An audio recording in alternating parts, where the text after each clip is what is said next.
Welcome back to my channel, guys. I have a little friend with me today. He was just sitting over here, and then before I turned the camera on, he went behind me. So clearly someone is a little camera shy. This week, I am going to be making a skincare series. The first video is going to be this video, obviously, my skincare journey, how I cleared up my skin, because it definitely was a very, very long process. And then also, the next video is going to be tips that helped me. I'm also going to do a video about my skincare routine, and then I'm also going to be reviewing all of the products that I used throughout this journey, because there has been so many products that I've used, and I just want to give you guys the insights that if there's a product that you're thinking about buying, you can either decide whether you want to buy it or not. I go through things like Paula's Choice, CeraVe, Cetaphil, The Ordinary, like all of those different brands, and I give my honest opinion on them. Now, I wanted to quickly just like show you what my skin looks like right now. So I do have a little bit of pigmentation still on my skin, like especially like right here and stuff.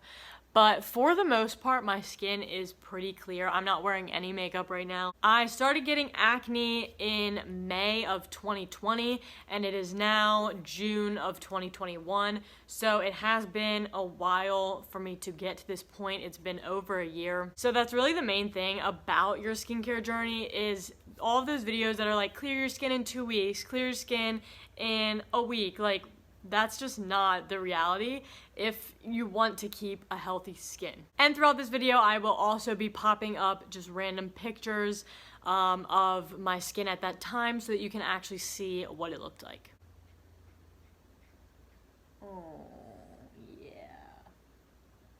He's probably gonna end up taking a nap behind me. So to give you some background on what my skin used to be like, I have really oily skin, as you can kind of see right now. I have like, my whole face is just very oily, and I typically would not get pimples unless it was around my period. Like sometimes I would get pimples, like my forehead was my main area. Like when I was getting my period, I would get like one pimple on my forehead, and I always constantly had blackheads around my nose, and then occasionally I would get like a big pimple on my nose or like right above my lip. I would get like little like zits or whatever, but those were pretty rare, and it wasn't like acne. It wasn't like breakouts all over my face.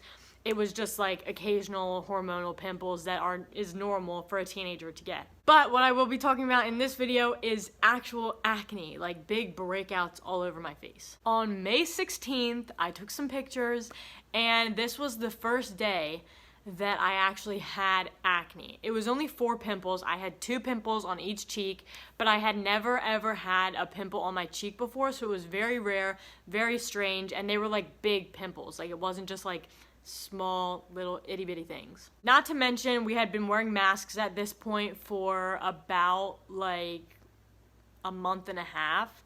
However, I wasn't really going many places at this point because it was when COVID first started, so I was pretty much in my house like all the time. Originally, I started watching like videos about what could possibly cause acne and stuff, and obviously I do think that the masks had a little bit to do with it, but even when we took masks away, I still had pretty bad acne.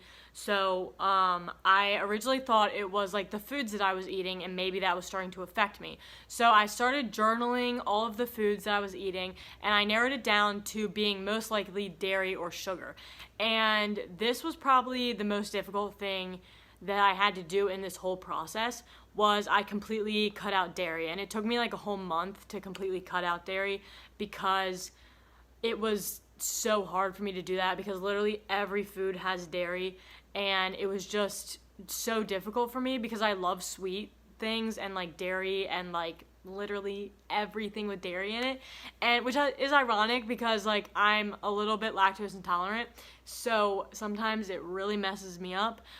But I completely cut that out. It was really emotionally draining because I was constantly thinking about like not eating dairy.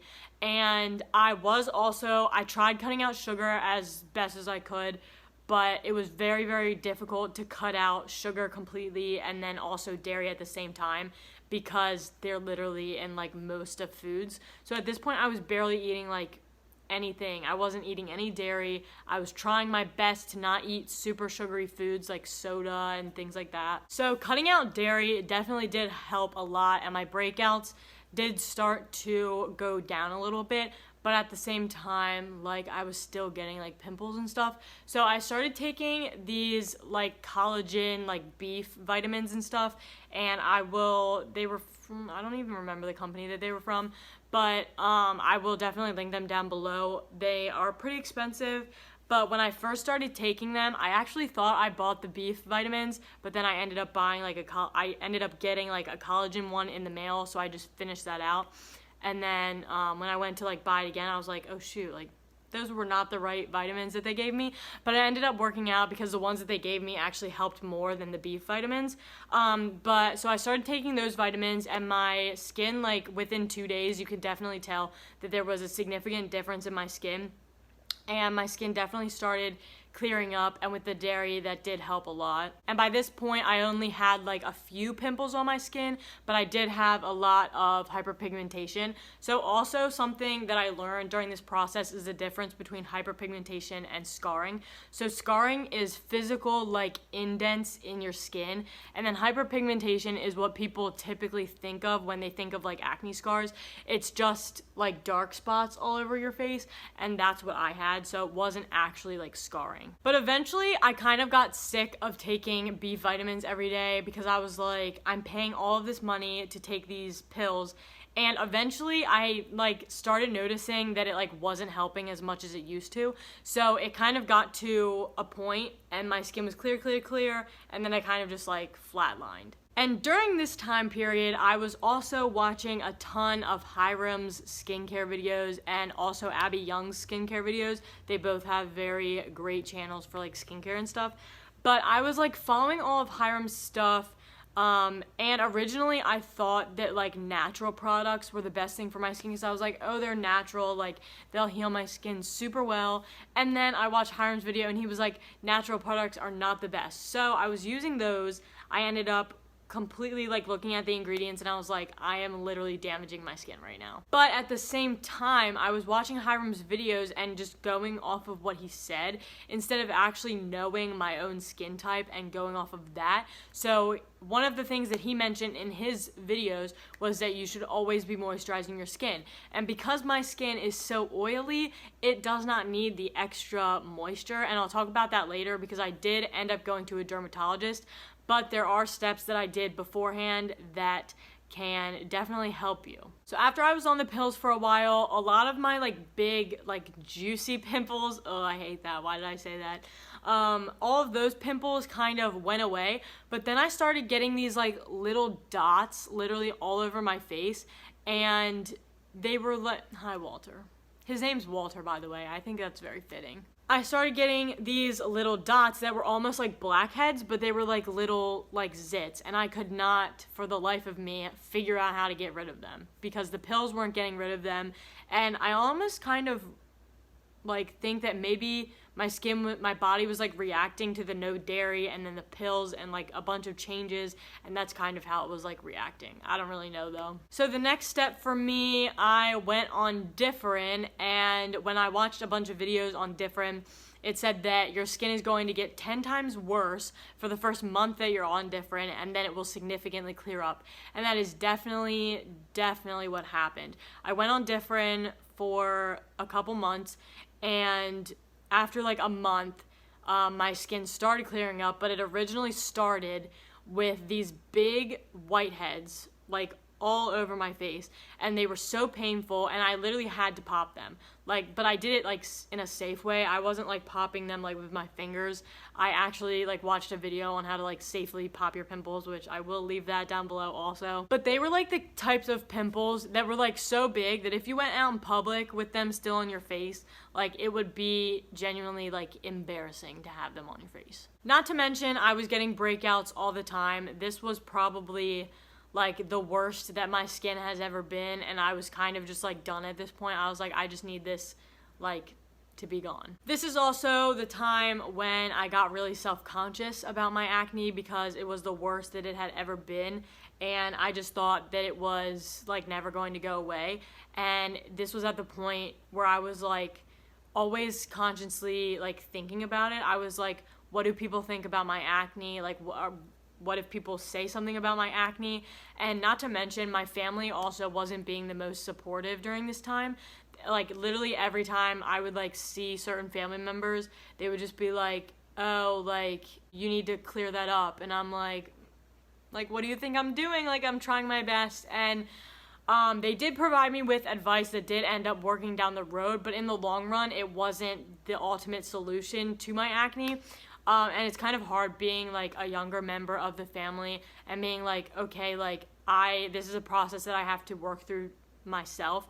And it just sucks when it's like a topic of conversation every time and they're like always pointing it out that like, oh, you need to clear that up. And it's like, you know, I'm trying and I feel self-conscious about it. And, you know, like if one more person brings it up to me, I'm gonna explode. Like I remember one time, one of my family members said something to me and I came home and like cried because I was at the point where I was like, my acne is not going to get better. So I just have to accept myself like this and like just deal with it. Because at this point, my family was like, no, we're not paying for you to go to a dermatologist or whatever, which is fine. Like, I didn't really care at the time because I was like, I'm going to do the best that I can to provide my skin with the best thing that I can do. So I finally took my family's advice. They all told me to stop using every single product that I used, not to mention all of the products that I had been using, which I will go through in the review that I do. It is a ton of products. That was such a waste of my money and such a waste of my time because I literally went through so much time watching videos on all of these products, and then obviously I had to spend my money to buy these products that half of them didn't even work for my skin. So to be honest, if I was in this situation again, I would completely not buy any of the products that I used. I would try Differin if my skin was really bad. I would try Differin for several months. And then also I would recommend getting Paula's Choice BHA, like salicylic acid thing, and swapping between the two of those. And then if that doesn't work after like 2 months, I would just go to a dermatologist because in the end, it's probably going to cost you less money if you just end up doing that. But again, I am getting ahead of myself. I will talk about that in a little bit. So I decided to just completely start fresh. I only use Dial soap, which is an antibacterial soap. And so that's what my family had been suggesting me for a while. They were like, just use Dial soap, only Dial soap, nothing else, and that will clear your skin. They were like 100% certain that if I just use Dial soap, then my skin will clear up. This did clear up my skin to a point. So I completely started fresh. I do think that all of the products that I was using on my skin definitely did break me out because I was switching them so frequently and it just like wasn't working out for me. But I used Dial soap and then I slowly worked back in the BHA, salicylic acid, and then also the Differin because those were the only things that were like helping my acne. Yes, Dial soap was getting rid of the bacteria buildup and stuff, but the Differin and the salicylic acid, those were the things that were actually like clearing my skin. And also by slowly working my skincare products back into my routine, it helped me identify if the skincare product was what was making my skin break out or if it was just acne. Doing this cleared my skin up dramatically, and at this point I barely had like any pimples on my skin, and then I obviously had like some hyperpigmentation on my cheeks. And originally my idea was like, oh, if I use all these products like quickly, then I'll get quicker results, which is not the case at all. With skincare and acne, you have to be super, super patient, and I definitely learned that while I was going through this process because it's not just going to happen overnight. It literally took me over a year to completely clear my skin, and you just have to be prepared for that and accept that that is going to happen and that it's not going to clear up in a week. when I was putting all of these products on my skin, I was over exfoliating and I was putting retinol on my face way too much.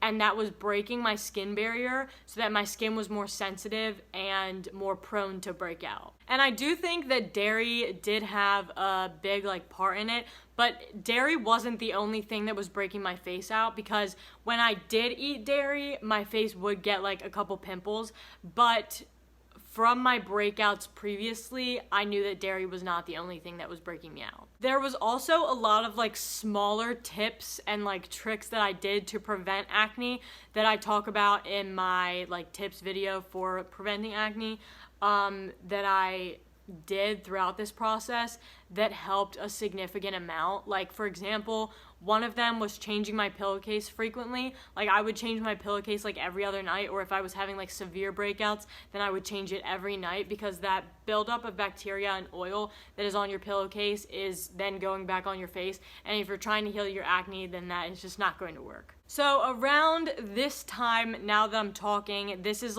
November through December of 2020, and obviously Christmas is happening. You're going out with your friends more because you want to see them around the holidays and stuff.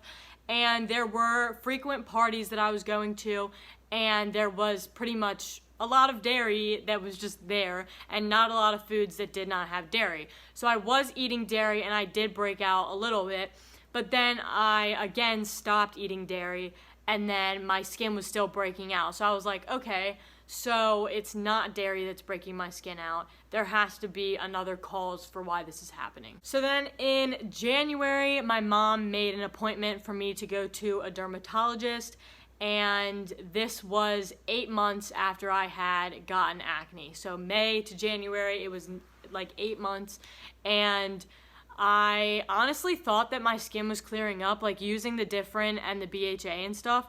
I was like, oh yes, my skin is clearing up, because in my head, I was like, okay, my acne was the worst it's ever been here, and now it's significantly gotten better, but it's still not how my skin used to be. But I was ready to accept that, because it wasn't how it was when it was the worst.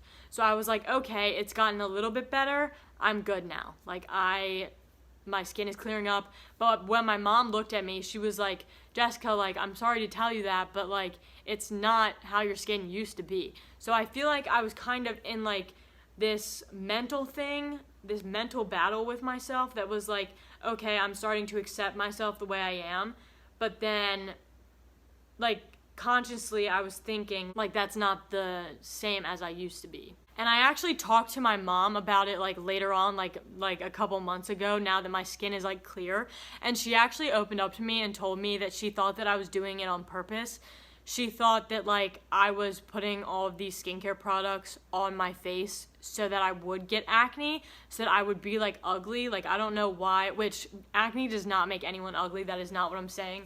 But she thought that I wanted to be ugly, so I was trying to do as much as possible to damage my skin so that I would look different than I did, which I can kind of see how someone could potentially do that, but I just never thought about that. Why would anyone purposefully want to have acne on their face? When I went to the dermatologist, they told me that the reason that my skin was not clearing up was because Differin and the BHA stuff was not strong enough for my skin. However, if it is strong enough for your skin and you're suffering with acne, I would just buy the Differin and the BHA and go with that. And in my skincare routine video, I will show you my previous skincare routine with the Differin and the Paula's Choice stuff. But it is definitely not necessary to go to a dermatologist if you have the resources that you need to clear your skin. He also told me that the reason that my skin wasn't clearing up is because I have super oily skin and I was constantly moisturizing my skin. He said in order for our acne to clear up, we have to dry out our skin in order for it to heal, because if we're constantly moisturizing the acne, then it's just going to grow and spread and it's not going to heal because it's not being dried out. Putting moisturizer on my oily skin was just making the bacteria grow even more, which was then causing acne. And I also did have some chest and back acne. To be honest, I wasn't really concerned about it that much because it wasn't a significant like thing for me. Like I didn't really care that I had a little bit of like dots on my back and my chest because it wasn't like the acne that I was getting on my face. But he just told me that if I wanted to get rid of that, all I have to use is hydrogen peroxide and put it on like a cotton swab and put it on my chest and my back, and that will clear it up. And it actually did clear up. So definitely don't put like expensive products on your chest and your back if you had them. Just do that. So this was when he gave me my acne prescription. He gave me a formula to use in the morning and then a formula to use at night. And again, I will show you this in my skincare routine. But the first couple days of this, I really struggled with these products because they gave my skin so much irritation. So he told me obviously to dry out my skin. So I was only putting these products on my skin and then washing my face with like Cetaphil like face wash. Another problem with that is I accidentally bought the like facial wash that was for oily skin instead of the gentle cleanser. So just make sure that when you're doing that, you buy the gentle cleanser and not the one for oily skin, because the oily skin one will obviously take more of your oils off of your face. So the first couple days, I completely dried out my skin, and it got to the point where it was so bad that every time I washed my face with the Cetaphil like face wash, my face burned. Like literally, it burned so bad that I literally put it on my face, rubbed it really quickly, and then washed it off. Like that's how quick that I had to wash my face because it was that painful. I was experiencing like very severe irritation and burning and redness and itching. And my skin was super dry. It was actually way too dry. I like literally dried my face to the point where it was burning that much. So if it is burning and like you can't even wash your face without your skin burning, take a break from your prescriptions and just moisturize your face, because I was using the prescription and then I was washing my face. It was burning terribly, and then I was not moisturizing and then putting my prescription back on. So then the next day it would just be 10 times worse because I was not giving my skin a break. Now, I do agree that the first 2 or 3 days, you should give your skin time to dry out a little bit. But after that, if you're feeling those burning sensations, definitely moisturize and give your skin a break from the prescription, and then just continue with it the next day, because you don't want your skin to be like super irritated. Another mistake that I did was I put too much product on my finger of my prescription. So I was just like, okay, like whatever, I'll just put it on my face because I don't want to waste it and put it down the drain. Don't do that. If you put too much on your finger, wash it under the sink, because I put too much on. It after like 5 minutes, it started severely burning. So then I put moisturizer on because I was like, okay, like my skin is clearly dry, it's burning or whatever. So I put moisturizer on, and then it just got 10 times worse. The redness, the flaring was just absolutely terrible. So after about 2 weeks of kind of figuring out my routine, that was when I got into a good habit of like putting like the smallest amount on my finger, and then if it burns, moisturize, washing my face regularly. And then my skin got used to it, and after that my skin started clearing up. At this point, I had been using my products for about a month and a half, and I definitely started seeing results, and my mom was like, wow, this is insane, like it's actually like really working. And the redness went down, the burning stopped, and my skin was actually used to it, and my breakouts were going away. I did not have a breakout after this point. Then I went back to the dermatologist, and obviously my skin was not completely clear, but he offered me to take an oral pill, and I declined the oral pill because my mom had like bad side effects when she was on it, and so I just continued using the topical like stuff. I recommend using the topical stuff for 3 months, and then if it's not enough, then going to an oral pill if you're comfortable with that. But my skin, after using it for 2 months, still had pimples on it, but then after I went another month with using the products, that's when my skin started completely clearing up. Now I eat dairy and sugar like occasionally, but when I do have an excessive amount of sugar or dairy, my skin does get like 1 or 2 pimples. I let my acne hyperpigmentation heal naturally, so I didn't really do anything, but my prescription has retinol in it, which helps with like acne scarring. I have been on my prescription for 5 months now. My acne completely cleared after like 3 months, with occasionally like pimples around my period or whatever. Like, you're still gonna get pimples. It's not just going to completely go away. Like, we're teenagers, and that's just what happens when we're teenagers. So don't be alarmed if you get like a pimple somewhere occasionally. But I don't get breakouts anymore, which is amazing. Thank you guys so much for watching this video. I hope this helped a ton, and just know that if you are going through acne, eventually it will be over, and there are resources out there that can help you. The point of this video was to just kind of give you insight and help you learn from my mistakes, and also kind of compare, like, to see what things you're doing that might not be working, that didn't work for me. However, everyone's skin is different, so things that work for me might not work for you. Things that work for you probably won't work for me. So it's all trial and error and really getting to know yourself. So I just hope that this video helps you in some way. And make sure to stay tuned for my other videos in this series, so that you guys can get the best tips and reviews and routines possible. I'll see you in my next video, guys. Have a blessed day.